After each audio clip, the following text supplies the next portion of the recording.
जय श्री काल भैरव। नमस्कार दोस्तों, हमारे चैनल में आप सभी दर्शकों का हम बहुत बहुत स्वागत करते हैं।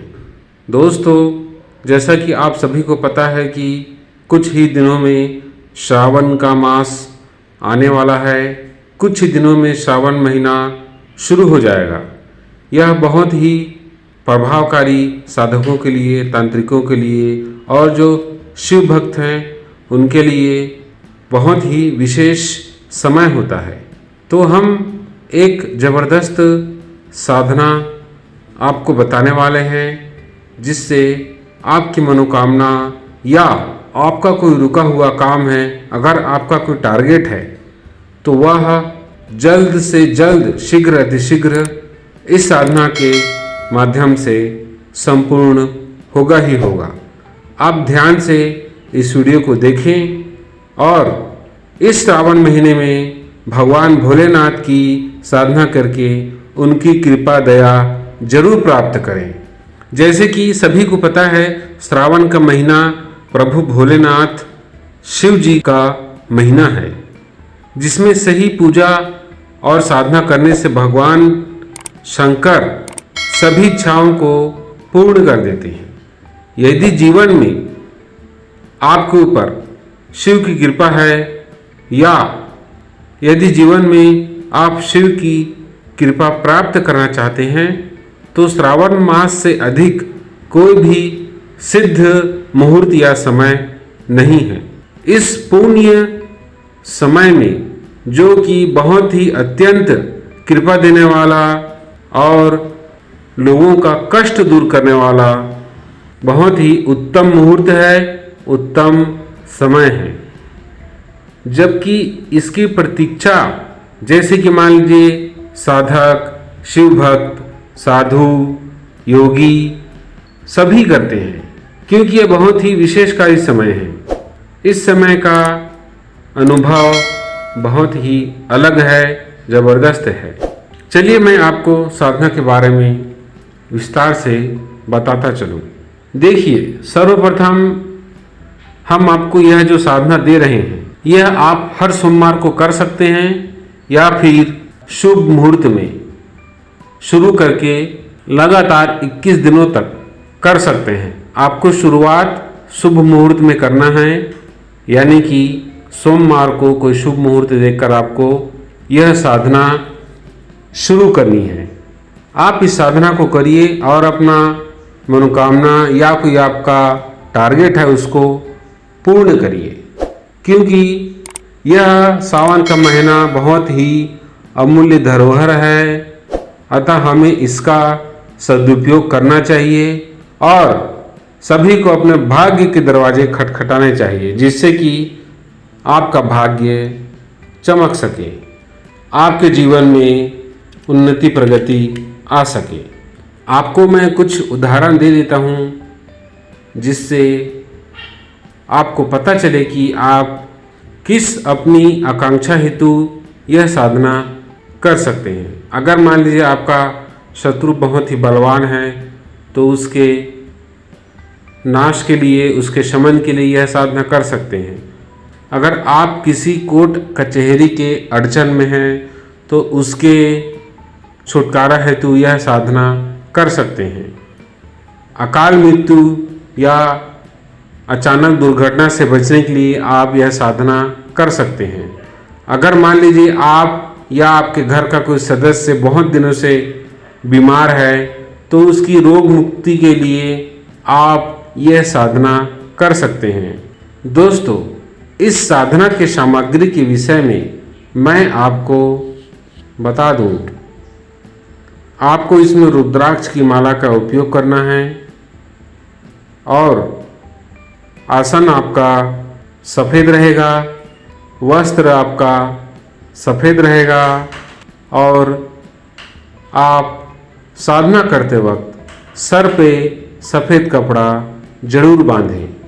आप सिद्धेश्वर शिवलिंग की स्थापना करके यह साधना करेंगे रुद्राक्ष की माला से।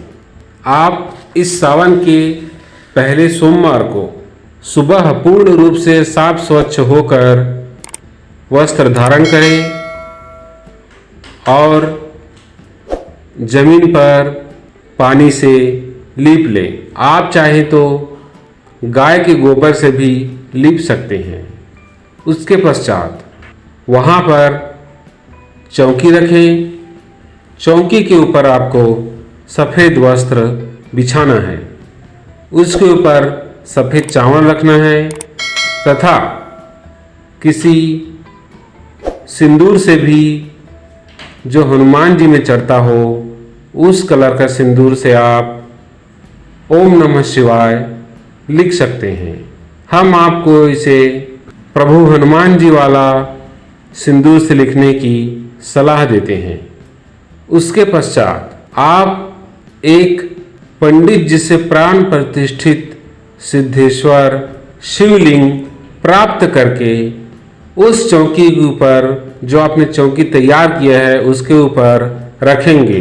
यानी कि आपने जो चौकी सजाया है उसके चावल के ऊपर यह शिवलिंग स्थापित करेंगे। अगर आपने यह साधना सही तरीके से और पूर्ण तरीके से कर लिया तो फिर बात ही क्या है। जीवन की आधी परेशानी आपके इस साधना से ही हट जाएगी। दोस्तों, शिवलिंग स्थापित करने के पश्चात आप पंचोपचार पूजा करें, स्नान कराएं।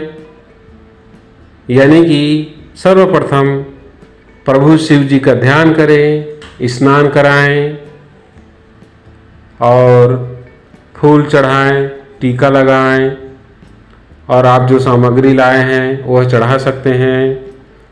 प्रभु शिव जी को आप मिठाई का भोग लगा सकते हैं। उसके पश्चात केसर, गुलाल, चंदन यह सब चढ़ाएं और श्री गणेश जी का ध्यान करें, अपने इष्ट का ध्यान करें तथा माता पार्वती का ध्यान करें। प्रभु भोलेनाथ शिव जी का ध्यान करें, ओम नमः शिवाय जपते रहें और गाय के दूध से शिवलिंग को अभिषेक करें। और इसमें आपको मैं एक बात बता दूं कि आपको सर्वप्रथम दीपक जला लेनी है।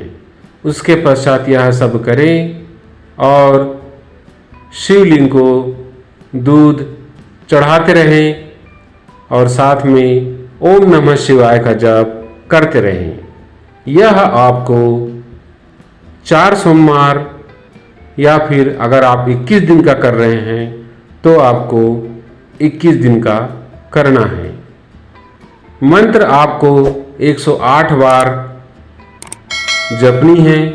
उसके पश्चात आरती करें, गणेश जी की आरती करें, माता पार्वती की आरती करें और आपने जिस दूध से प्रभु शिव जी का अभिषेक किया है उस दूध को आप किसी पात्र में एकत्रित करेंगे और उसे प्रसाद के रूप में रखें और अपने घर के सदस्य को दें और अपने घर में छिड़क दें। बाहर के जो सदस्य हैं उनको आप मिठाई का भोग दे सकते हैं, लेकिन उस दूध का भोग आप बाहर के लोगों को नहीं देंगे। दोस्तों, यह सब करने के पश्चात आपको अपने साधना वाली आसन पर संपूर्ण सुरक्षा वगैरह करके और अपने गुरु जी का मंत्र, गणेश जी का मंत्र, सरस्वती जी का मंत्र यह सब जप करने के पश्चात आपको हम जो यह मंत्र दे रहे हैं इस मंत्र का आपको 108 बार जाप करना है। अगर आप 4 सोमवार कर रहे हैं तो यह मंत्र आपको हर सोमवार को 11 माला जप करनी है। अगर आप 21 दिन का कर रहे हैं तो आप इस मंत्र को 3 माला जाप कर सकते हैं। दोस्तों, जब आप साधना करें तो प्रतिदिन प्रभु भोलेनाथ को दूध से अभिषेक जरूर करें। यह साधना में बहुत ही जरूरी है, चाहे आप 21 दिन का करें या फिर 4 सोमवार करें। एक और ख़ास बात, अगर आप 4 सोमवार करते हैं तो सोमवार को छोड़कर बाकी के दिनों में आप सुबह स्नान साफ स्वच्छ होकर इस मंत्र का कम से कम 21 बार जाप अवश्य कर लें। तो इस प्रकार यह साधना संपन्न होती है। हम आपको अगले वीडियो में प्रभु भोलेनाथ की सर्व कामना सिद्धि साधना के बारे में बताएंगे। आप हमारे वीडियो को जरूर देखें और हमारे चैनल को सब्सक्राइब करें, वीडियो को लाइक एंड शेयर करें।